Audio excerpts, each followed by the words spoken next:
minutes and 15 seconds, the big plays came on attack. But the one big play which decided the championship of the National Football League was by the defense.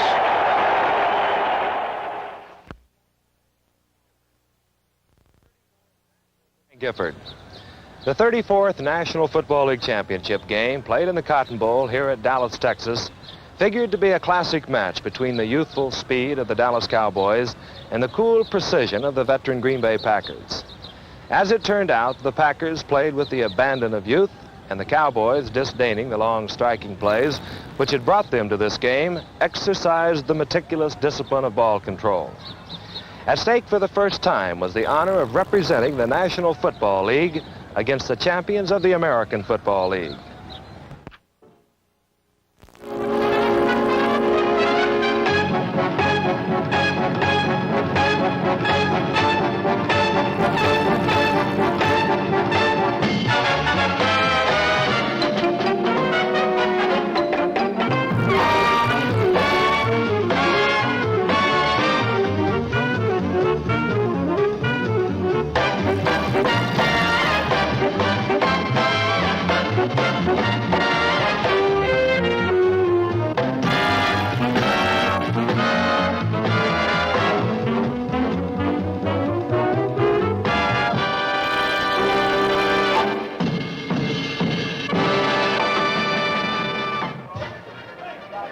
It was a clear, crisp day in Dallas, ideal for a championship game. Go get 'em, Packers! You sure enough. More than 75,000 fans filled the Cotton Bowl, all of them wildly partisan and noisily enthusiastic. No Cowboy player has ever participated in a championship game, but championships are a way of life in Green Bay. Called heads, and heads it is. Green Bay wins the toss. Outnumbered 20-1, Packer fans were not outshouted.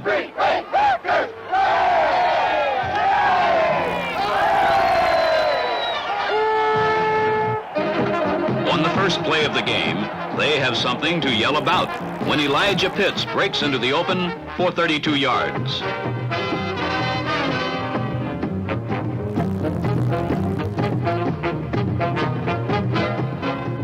Number 63, Fuzzy Thurston, provides the opening block as revealed in super slow motion. Carroll Dale cracks back on the Dallas safety. Pitts races away from number 34, Cornell Green. Sprinter Mel Renfro comes across the field to force Pitts out of bounds in Dallas territory.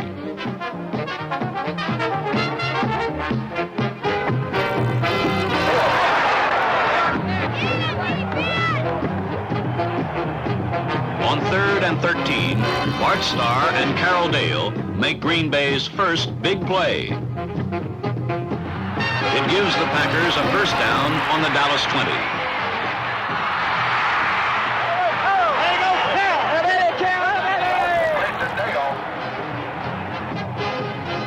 This pattern, one of Starr's favorites, forces a linebacker into man-to-man coverage on Pitts.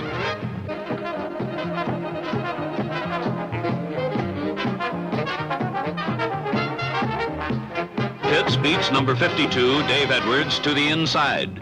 Elijah rolls through Warren Livingston's tackle and drives into the end zone for Green Bay's first touchdown.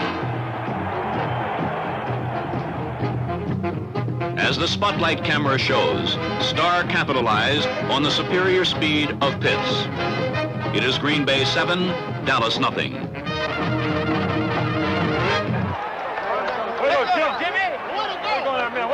Way to block, boy. Way to stand. Way to go, boy. Way to go. That's it. Come on, Wedge. Let's get a block in there. Let's go, Rome. Put him down. Following the touchdown, Don Chandler kicks off. At the goal line, Mel Renfro takes the ball.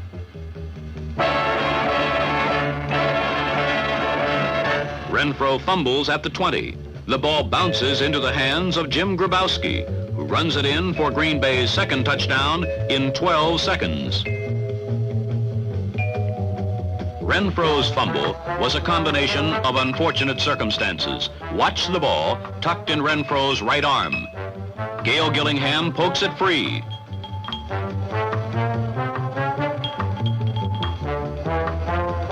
Grabowski picks it up without breaking stride.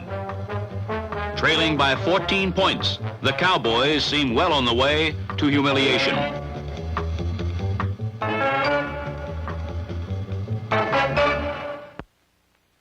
Undismayed by adversity, Dallas calmly adheres to its game plan. Gent takes Meredith's pass for a first down in Packer territory.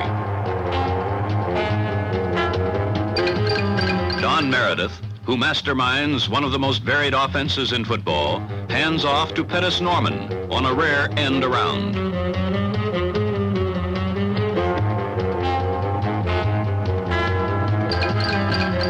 Number 62, Leon Donahue, wipes out Dave Robinson. Ray Nitschke wipes out Norman on the Green Bay 37.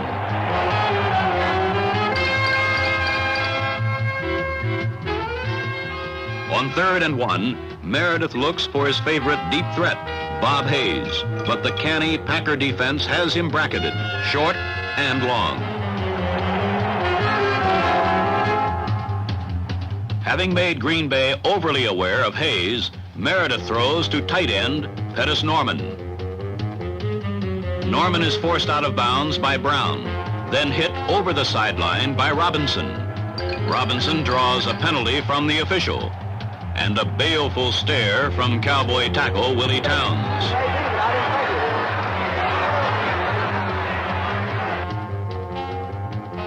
From the 3, Meredith hands the ball to Dan Reeves, and the hole is there. Go on there, Danny. Go on there, Danny.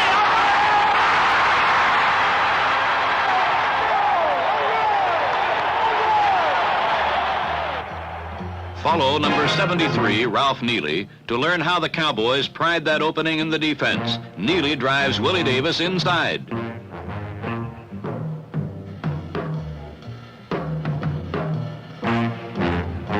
Number 43, fullback Don Perkins, seals off the other side of the hole with a head-on block on Nitschke.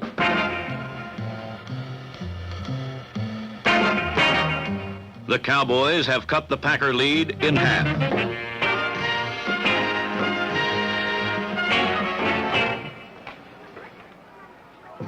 Just 72 seconds later, Dallas has the ball again. Strong blocking crumples the Green Bay flank as Perkins sweeps to the Packer 44.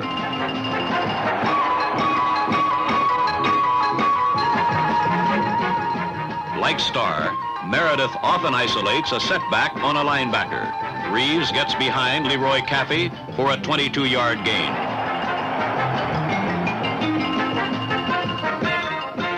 From the Green Bay 23, the Cowboys shift out of their I formation.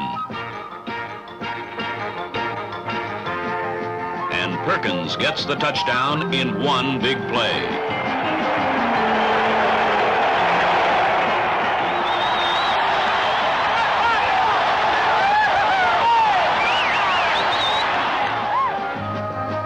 Neely, Donahue, and Norman get the primary blocks on this play. But much of the credit for the touchdown belongs to Perkins and his ability to retain his balance while breaking tackles. As the quarter ends, the Cowboys, far from being humiliated, have tied the score 14-14.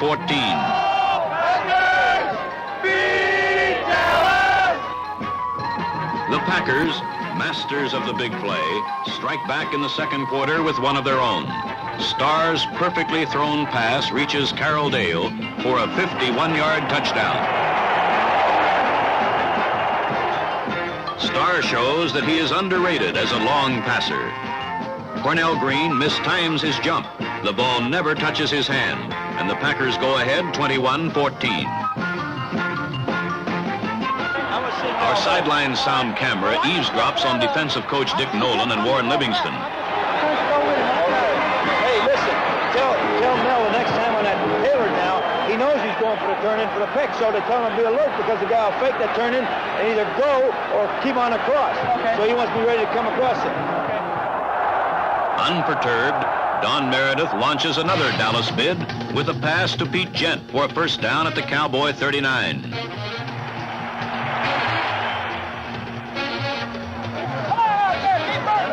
Second down, 10. Don Meredith quickly spots a rare mental error by the Green Bay defense and tosses an easy pass to the uncovered Dan Reeves.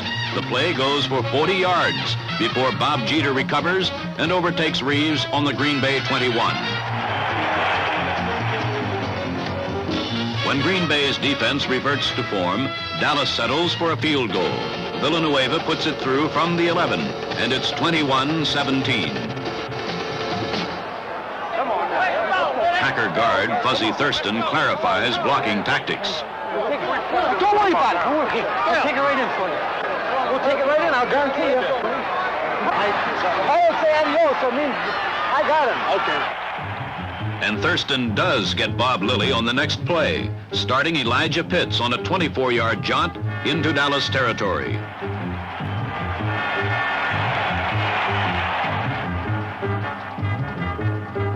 On 3rd and 1, the Cowboys anticipate Star's favorite gamble, a long pass. Alert Jim Taylor is the only available receiver. Field goal team, be ready here. Finally stopped at the 23, the Packers go for a field goal. Towering George Andre, number 66, gets a hand on Chandler's placement. The ball veers into the end zone for a touchback.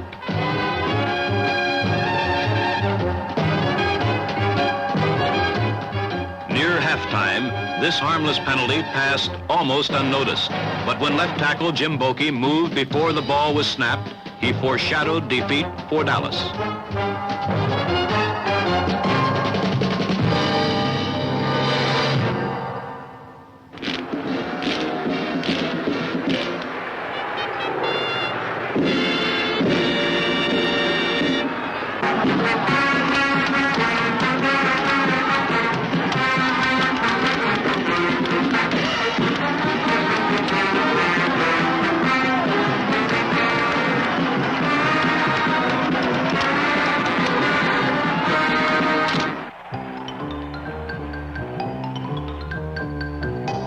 Early in the second half, Bart Starr, the acknowledged master of the big third down play, needs 9 yards for a first down.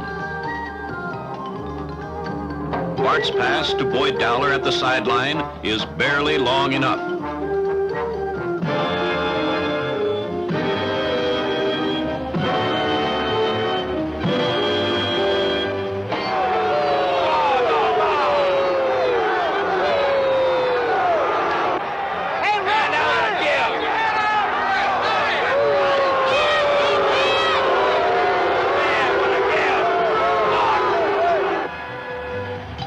The quick Cowboy defenders blunt the Green Bay running attack as Gector and Jordan drop Pitts for a 2-yard loss.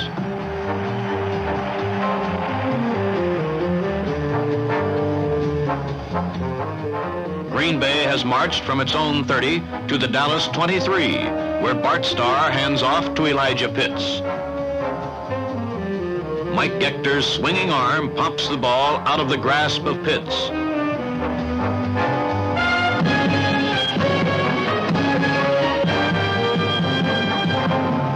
Warren Livingston recovers for the Cowboys on the Dallas 21.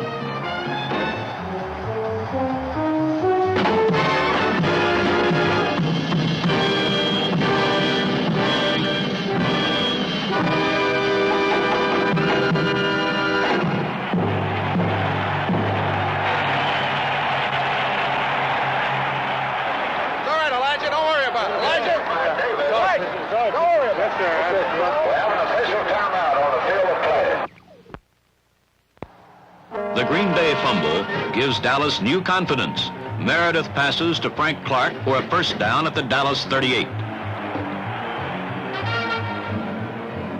On 2nd and 10, Meredith ignores the obvious pass, and Perkins darts 13 yards on an unexpected draw.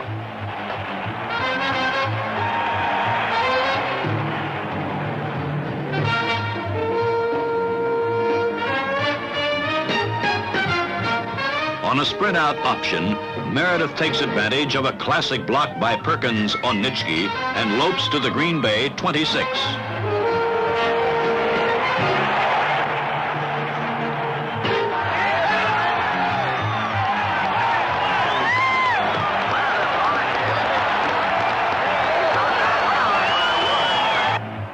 Meredith floods his receivers to the right, forcing Nitschke to try to cover the streaking Reeves. Reeves outruns Nitschke, but free safety Willie Wood comes from nowhere to be where the ball is.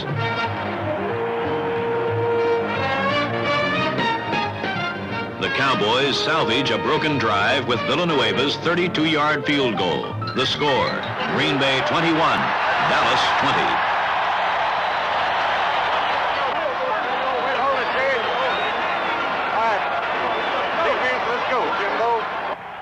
Starr has saved a big play to answer this challenge. Knowing Dale has beaten Green to the inside for a touchdown, he sends him breaking to the outside, where he beats Green for 43 yards. Starr reminds the Cowboys that they can't ignore Jim Taylor.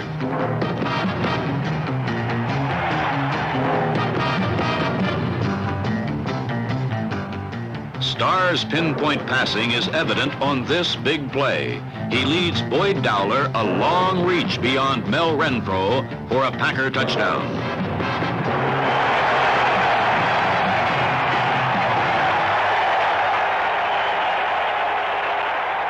From the opposite end zone, we can appreciate Starr's skill and poise as we see and hear exactly what happened after Gector hit Dowler in the end zone.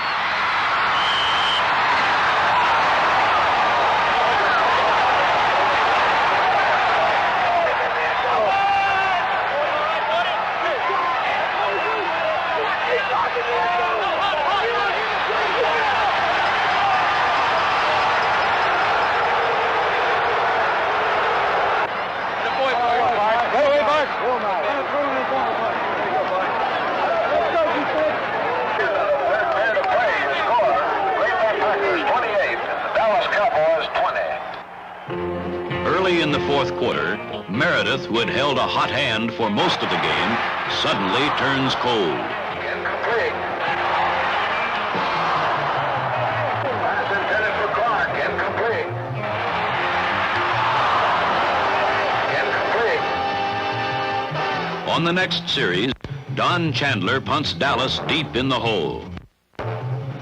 Bob Hayes elects to field his kick on the goal line and is smothered by Vandersea, Gillingham, Hart, and Wright. Meredith still hasn't found his passing touch and runs his string of incompletions to 7. When Meredith is ambushed by Henry Jordan, the Cowboys are forced to punt from their end zone, putting Green Bay in a strong attacking position. Old pro Paul Horning offers advice to Marv Fleming. The linebacker come inside too. 37. It's a flood one or flood something. On the short yardage where Bart Yeah, it was wide open. No, I thought you were. The linebacker went inside you. Yeah. Tell him about it. Tell him on the short yardage and go ahead and hit you. Starr proves why he is football's finest quarterback as he makes the first of 3 big third down plays. Needing 19 yards, he connects with Fleming for 24.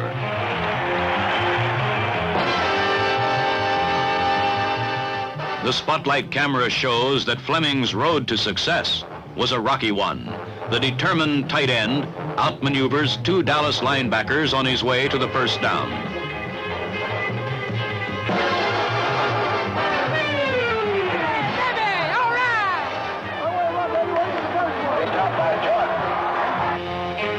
On 3rd and 12, Starr throws to Green Bay's leading receiver, fullback Jim Taylor, and again, they get a big first down.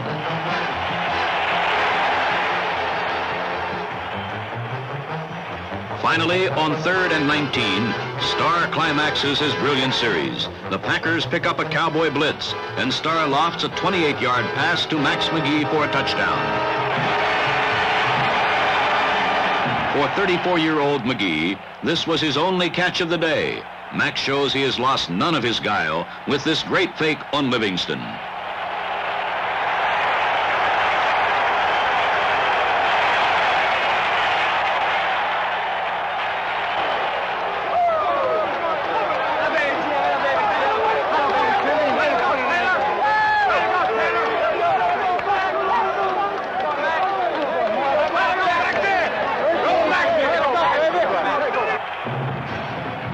Chandler's extra point attempt is blocked by Bob Lilly.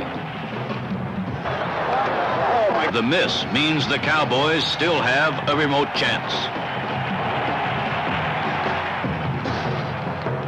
But their chances seem even more remote when Leroy Caffey makes Dan Reeves fumble.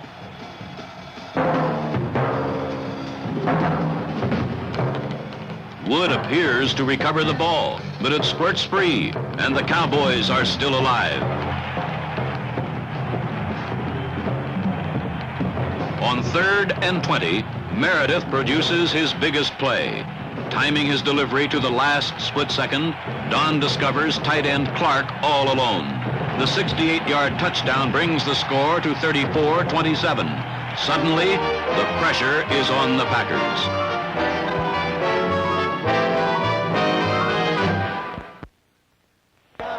The Dallas defense has done its job. I'll give you the blitz, see? A sign on it. I'll give you a sign for the audible, too.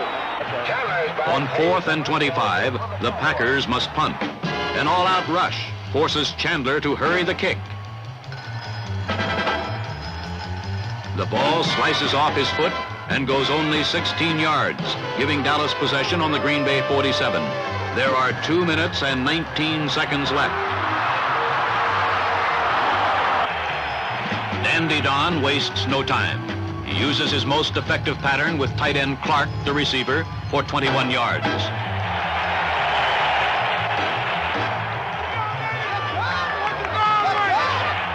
With 1:58 left, Meredith tries for Clark again. Interference called on Tom Brown makes it goal to go, and the Cowboys are just 2 yards away from a possible sudden death playoff.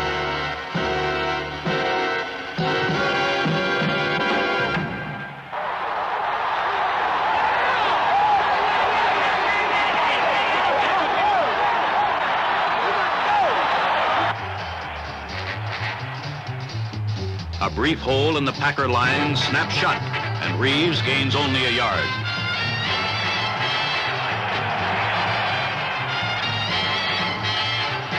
On 2nd down, watch number 68, Jim Bokey. Once before, he moved before the snap, and he does it again. Meredith's pass slips through Norman's hands, but it doesn't matter. The Cowboys are set back to the 6 for illegal procedure.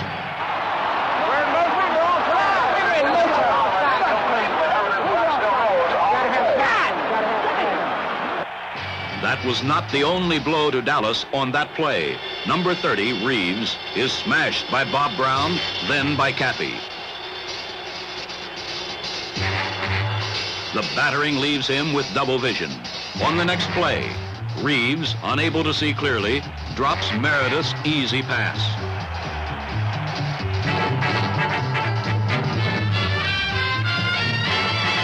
With 74 seconds left, it is 3rd and goal from the 6. No longer in running range, Meredith passes to Norman at the 2-yard line.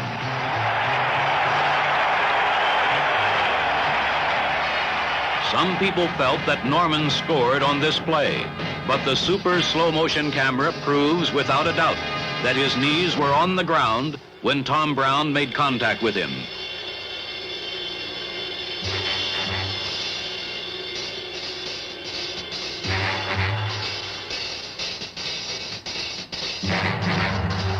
For Coach Tom Landry, time is running out.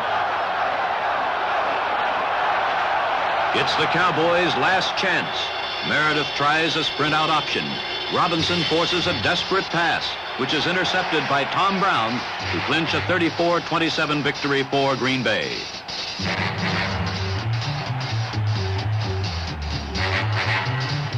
On a day of big plays by the offense, Robinson's one big defensive play is the difference.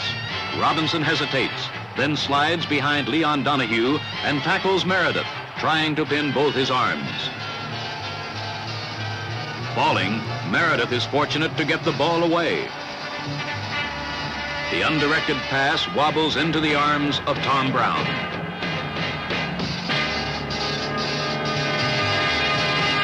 One big play has brought Vince Lombardi and his Green Bay Packers their 4th championship in 7 years.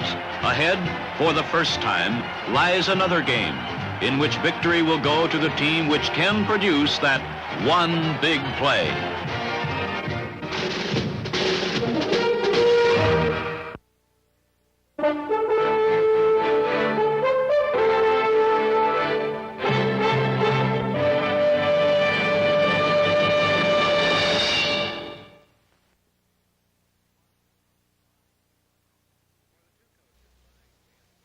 For the two coaches vying for the NFL championship, victory meant different things. I'm Frank Gifford.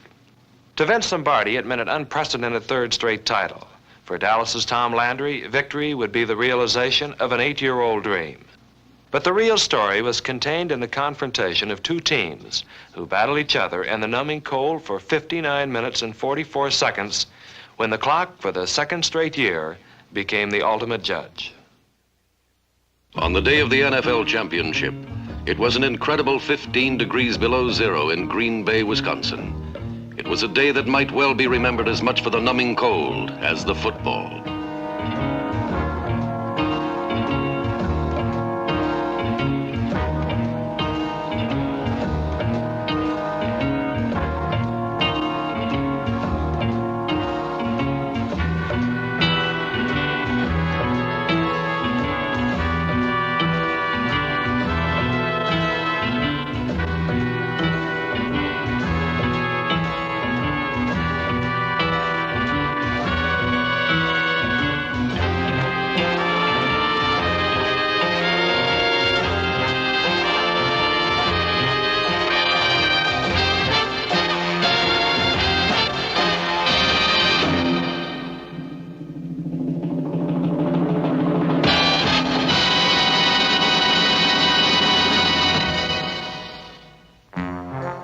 The frigid pall of winter is a way of life in Green Bay, and droves of Packer fans poured into Lambeau Stadium hours before game time. Most went through the turnstiles with their tickets tightly clenched in frozen hands. Others took a more unorthodox approach. Inside, the crowd resembled a multi-headed dragon as they huddled, shivered, and patiently awaited their beloved Packers.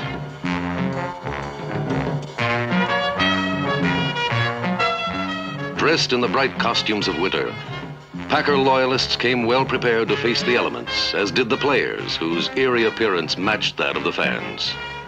By game time, the temperature had warmed up to 13 below, and the players had to combat both the piercing chill and ice-glazed turf of Lambeau Stadium.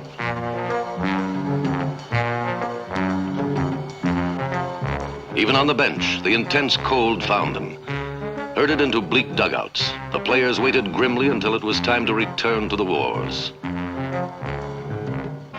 But professional football players are a special breed. Men who manage to disdain and overcome the conditions that visibly affect their play. Conditions that would cause a receiver to drop a perfect pass or fumble a wind-blown punt. Timing and execution is crucial, even under ideal circumstances, and at times the slippery field betrayed both teams.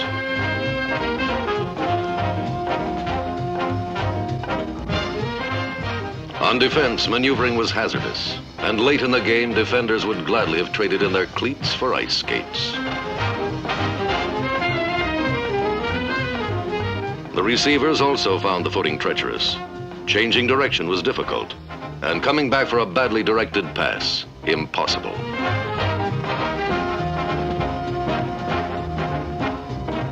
The player the conditions most affected was Cowboy receiver Bob Hayes, pro football's fastest player. Buffeted by both a tough Packer defense and the weather, Hayes turned into the world's coldest human.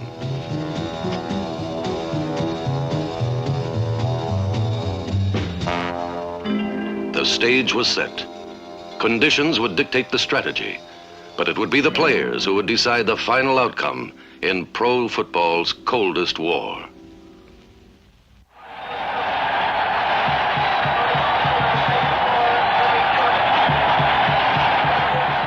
Last year in Dallas, Green Bay had defeated these same Cowboys 34-27. Today, the Packers would attempt to claim their third straight NFL title. It would be a stern task even for a team built on pride and nourished by the impossible. The Cowboys witnessed an impressive Packers start that saw them score the first time they had possession of the ball. Donnie Anderson started the Packer march as quarterback Bart Starr quickly established his running game. The Dallas pass rush consumed Starr early as George Andre dropped him for a 9-yard loss and an omen of things to come. But an interference penalty canceled the loss. And when Starr isolated halfback Donnie Anderson on a linebacker, the Packers had moved to midfield. Then the Packers began to rip apart the Cowboys through the air. 2 receptions by split-end Carroll Dale, number 84, netted a pair of first downs and placed the ball on the Dallas 9-yard line.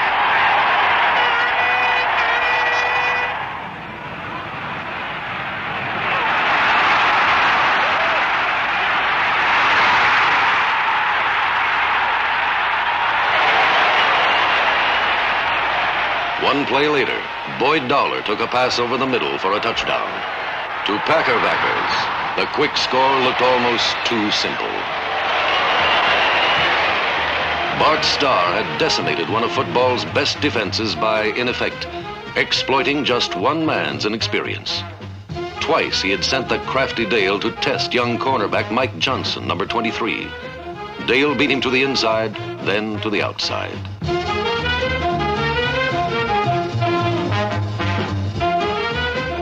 Starr moved flanker Boyd Dowler to Johnson's side. Dowler probed once to the outside, then inevitably strode past him for a touchdown. Trailing 7-0 at the end of the first quarter, the Cowboys appeared listless. The offense seemed to operate in a dream world that revealed none of its well-documented explosiveness. On the other hand, the Packers, guided by Starr's leadership, operated flawlessly with almost mechanical brilliance. Early in the second period, they launched another drive, relying this time on setbacks Ben Wilson, number 36, and Travis Williams, number 23.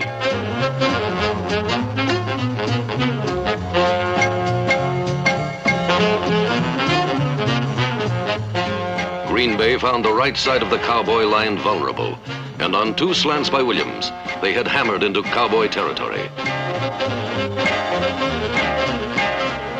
Confronted with a 3rd-and-1 situation, Starr took one of his calculated risks, and it worked. After faking into the line, Starr calmly threw a perfect 43-yard strike to Dowler for the Packers' second touchdown and a comfortable 14-0 lead.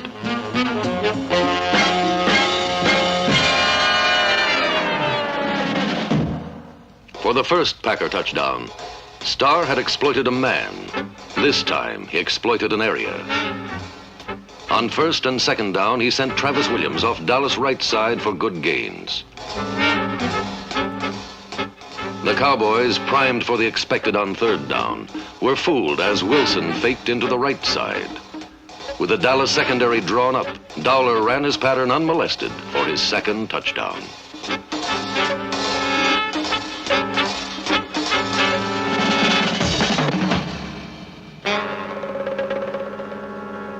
It was a dismal, discouraging day for Tom Landry until late in the second quarter. His offense still remained impotent and lackluster, but the slumbering Cowboy defense became aroused and began to seek out Starr and destroy him.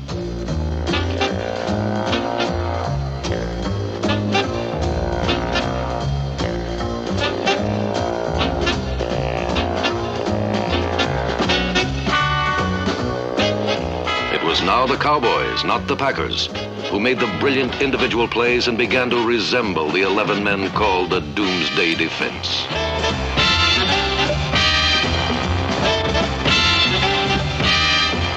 Suddenly, the polished Packer offensive machine ground to a halt. The constant pressure forced a fumble from the usually imperturbable Starr, whose first error was converted into a touchdown by the Dallas defense.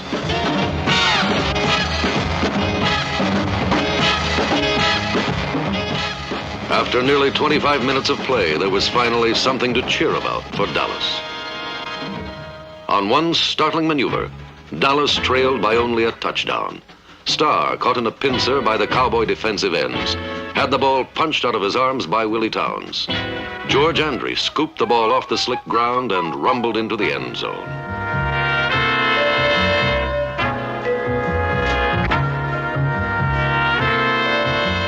Just before halftime, the Cowboys received their second break.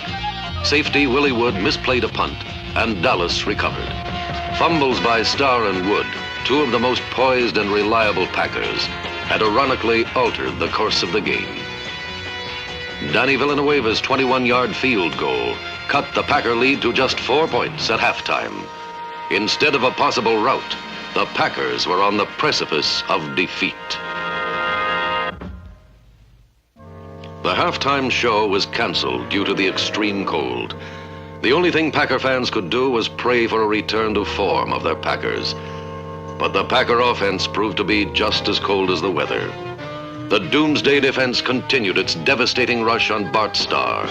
8 times Starr was thrown for a loss attempting to pass, the most times ever for the Green Bay quarterback.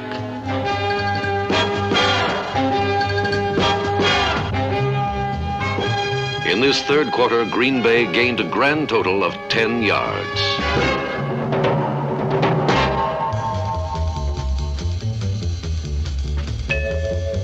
However, the essence of the third quarter was contained in 2 Dallas drives which ultimately failed for the same reason.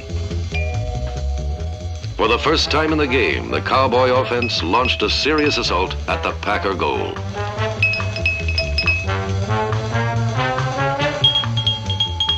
Directed by quarterback Don Meredith, the Cowboys began to attack the Packer flanks.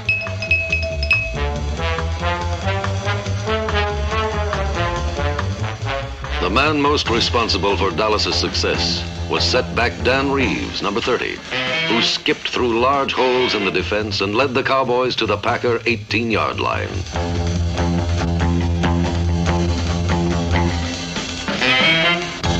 Then the Packer defense, which tantalizes opponents by giving them a taste of progress, allowing them so close yet so far, stiffened. They denied Reeves access to the outside and forced Meredith into a crucial 3rd and 14 situation.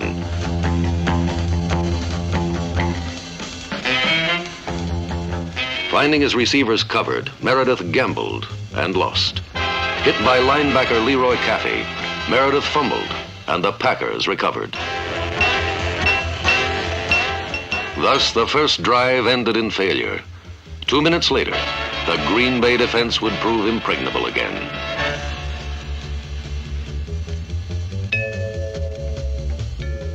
Again, Reeves was the catalyst for the second drive. By running and receiving, Reeves gave Dallas its final scoring chance of the period. Dallas reached the Packer 32 and went no further. A blitz by Leroy Caffey buried Meredith for a huge loss and forced a futile field goal attempt by Danny Villanueva.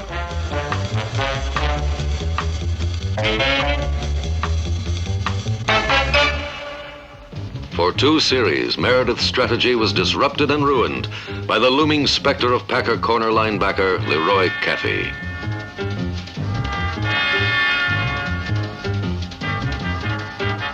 Caffey, number 60, had plagued Dallas all afternoon, but it was in the third quarter that he was the most destructive.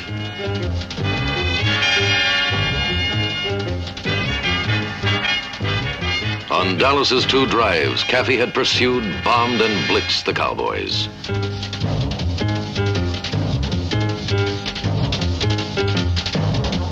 Dallas had dominated every phase of play in the third quarter, but couldn't manage a score.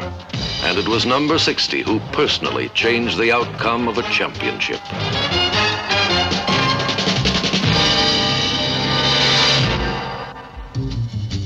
As the fourth quarter began, all seemed hopeless for Dallas, but they had persevered, and on the first play of the last quarter, they stunned Green Bay with an option pass from Dan Reeves to Lance Rensel for a touchdown.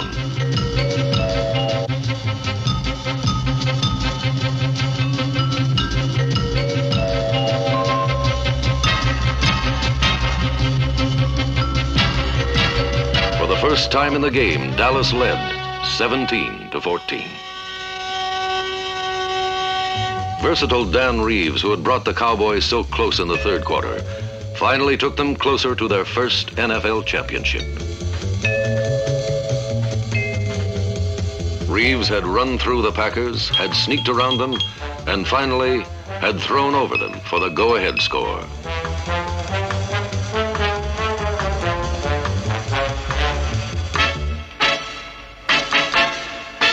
As the temperature dropped and the field turned to ice, it was now the Packers who appeared tense and bewildered. For the first time since early in the second period, Green Bay crossed midfield on a pass from Starr to Dowler.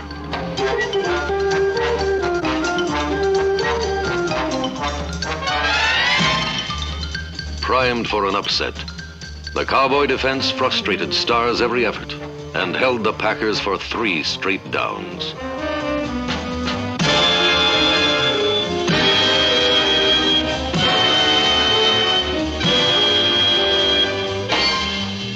On fourth down, Don Chandler attempted a 40-yard field goal that fell harmlessly short.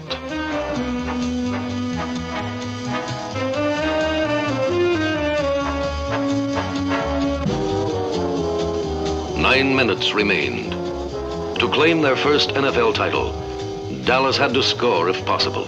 If not, they had to maintain possession of the ball. With the footing uncertain, Meredith stuck to the ground, using fullback Don Perkins, number 43, and Dan Reeves to run the Packers out of time.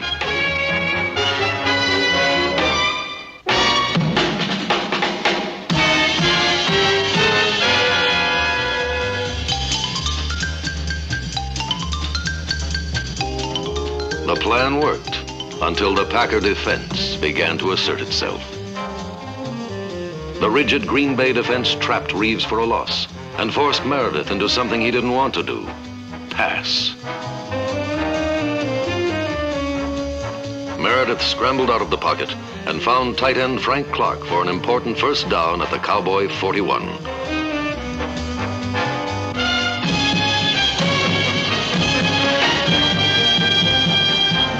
From the 41, attempted passes on second and third down failed, and the Cowboys were forced to relinquish the ball to Green Bay.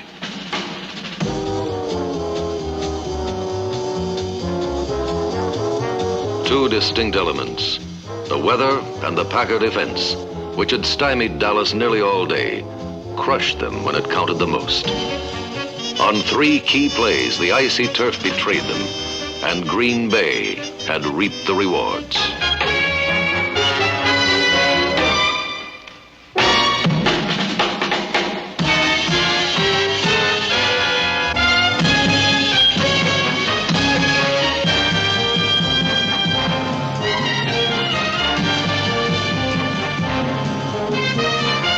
By failing to run out the clock, Dallas was forced to punt to Green Bay.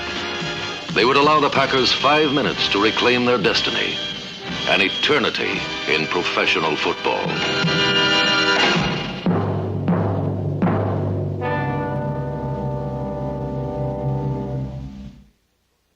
Four big plays had brought the game to its thrilling climax. 2 Starr-to-Dowler touchdowns had given the Packers a quick 14-0 lead. But Dallas had rallied on a touchdown scored by their defense.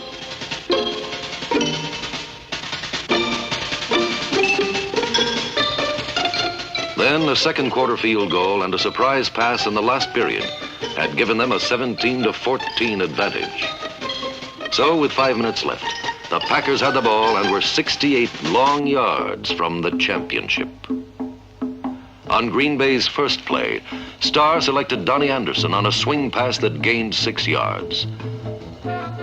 It was a complicated play by conservative Green Bay standards. Starr first faked to both setbacks. Anderson, number 44, nonchalantly drifted into the flat. Starr, the master of deception, never looked Anderson's way until the last second when he unloaded his pass.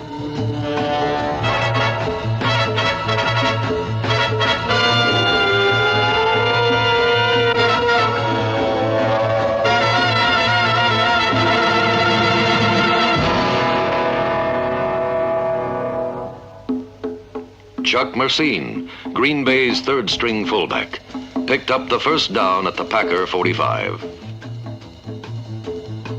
On a slant-in, Starr found Boyd Dowler for another first down as the relentless Packers crossed midfield. However, the pass to Dowler proved costly. Trying to strain for additional yards, Dowler was clubbed down by number 52, Dave Edwards, and stunned senseless by the frigid turf.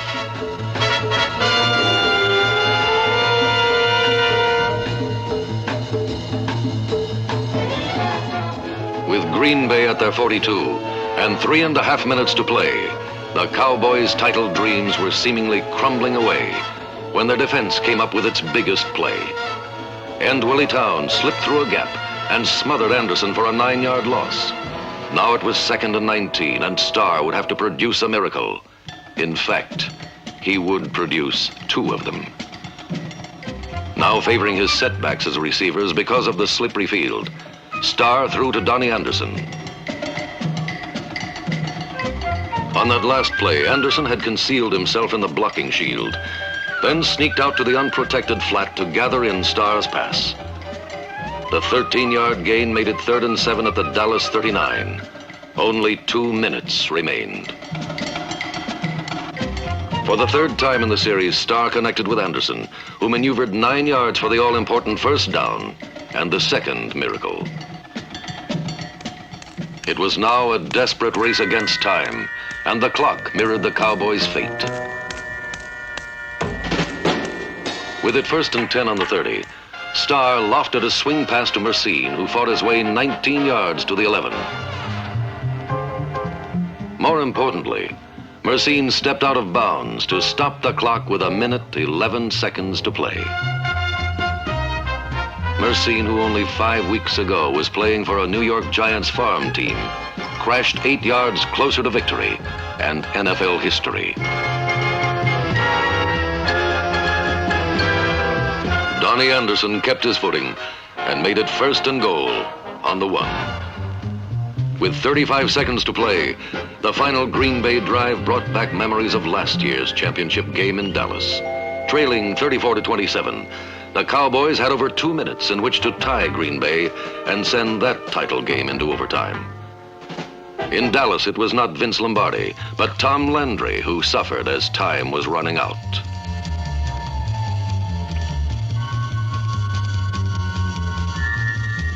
Helped by an interference penalty, Dallas was 2 yards from a possible sudden death playoff.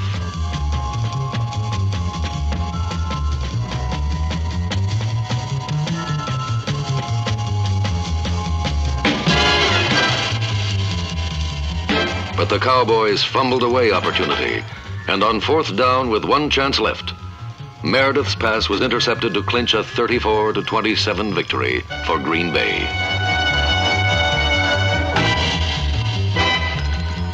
The defeat left only an empty stadium and bitter memories for Dallas. Now, 1 year later, Tom Landry watched Green Bay in almost the identical situation. 30 seconds to play, 1st down at the 1. On 1st and 2nd down, the slick field caused Anderson to slip and Green Bay did not gain an inch. The icy field, which for most of the game had been Green Bay's most formidable ally, became their tormentor. And with 16 seconds to play, Starr called his last timeout. The determined Dallas defense, which had held the Packers scoreless for over 41 minutes, had to prevail for 1 more play, and the championship was theirs.